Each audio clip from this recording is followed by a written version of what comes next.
Shalom Bapak Ibu Saudara, tidak terasa kita sudah memasuki bulan Juni dan biasanya gereja kita di bulan Juni itu adalah bulan keluarga yang merayakan hari Papa dan Mama. Karena itu saat ini saya akan membahas mengenai keluarga. Saya akan bacakan dari dua ayat firman Tuhan, Yosua 24 ayat 14 sampai yang ke-15. Oleh sebab itu, takutlah akan Tuhan dan beribadalah kepadanya dengan tulus, ikhlas, dan setia. Jauhkanlah Allah yang kepadanya nenek moyangmu telah beribadah di seberang sungai Efrat dan di Mesir, dan beribadalah kepada Tuhan. Tetapi jika kamu menganggap tidak baik untuk beribadah kepada Tuhan, pilihlah pada hari ini kepada siapa kamu akan beribadah. Allah yang kepadanya nenek moyangmu beribadah di seberang sungai Efrat, atau Allah orang Amori yang negerinya kamu diami ini. Tetapi aku dan seisi rumahku, kami akan beribadah kepada Tuhan. Bapak Ibu Saudara yang dikasih dalam Tuhan Yesus Kristus, di dalam hidup ini sebagai keluarga kita tentu memiliki banyak pilihan, dan itu mungkin juga membuat kita pusing di dalam memilihnya. Contohnya saja, ketika kita menjadi hidup ini, kita memilih untuk lajang atau memilih untuk menikah. Setelah menikah, kita memilih untuk punya anak atau kita memilih untuk tidak punya anak. Setelah punya anak, mungkin kita memilih untuk punya anak berapa. Kemudian anak besar, kita memilih untuk anak sekolah di mana. Dan banyak sekali pilihan-pilihan yang kita temui tentunya. Nah, di dalam dunia kita sebagai orang Kristen, pilihan-pilihan tersebut bukan hanya berdasarkan kebutuhan premier, sekunder, maupun tersier. Sebagai keluarga Kristen, kita juga harus memilih bagaimana kita di dalam Tuhan memiliki iman dan memiliki ibadah yang benar di dalam keluarga kita.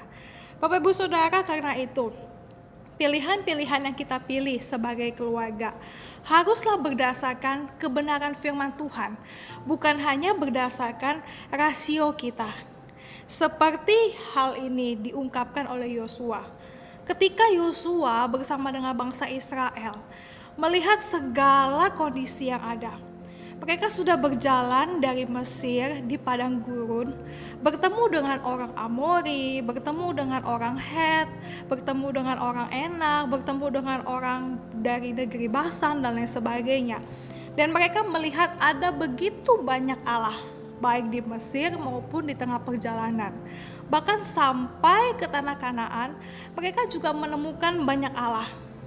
Dan hari ini, pada bagian ini, Yosua menantang bangsa Israel ketika kamu sudah melihat banyak Allah dan melihat Allah orang Israel yang hidup, yang mendampingi kehidupan mereka dari Mesir sampai ke tanah Kanaan. Sekarang Yosua menantang, kemana? Kepada siapa?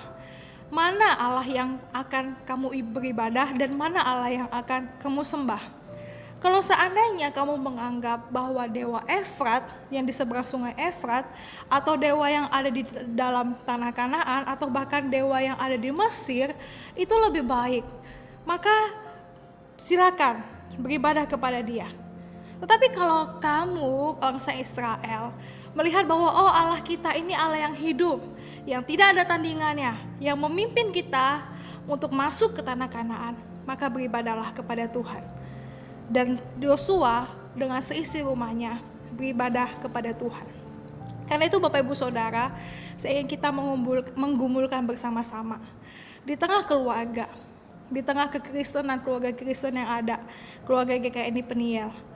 Sebagai kepala keluarga, sebagai ibu rumah tangga, sebagai anak di tengah keluarga, sebagai menantu, mertua maupun sebagainya, kita jangan hanya menentukan pilihan-pilihan berdasarkan kebutuhan kita, tetapi cobalah pikirkan menentukan pilihan yang juga berkaitannya dengan iman.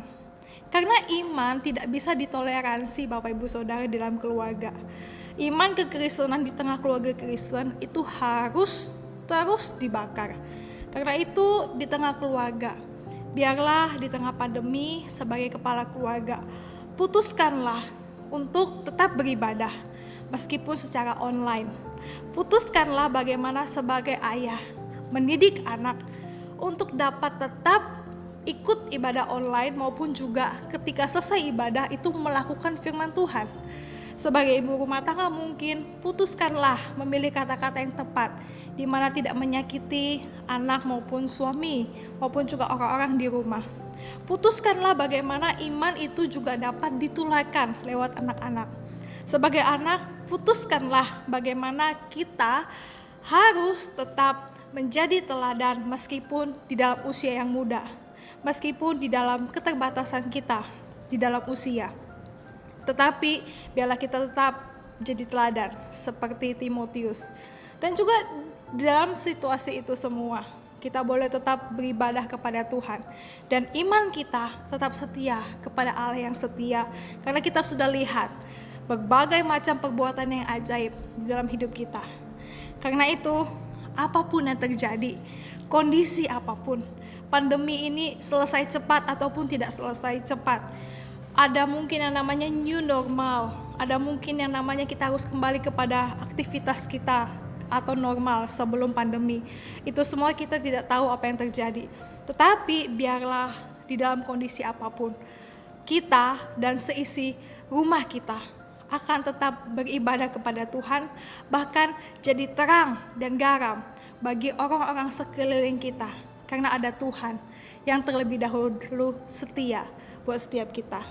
Maukah kita menerima tantangan ini untuk tetap beribadah kepada Tuhan, untuk tetap menjadi murid Kristus di kondisi apapun? Mari kita berjuang bersama-sama dalam Tuhan dan saling menguatkan. Sekian dari saya, Tuhan Yesus memberkati.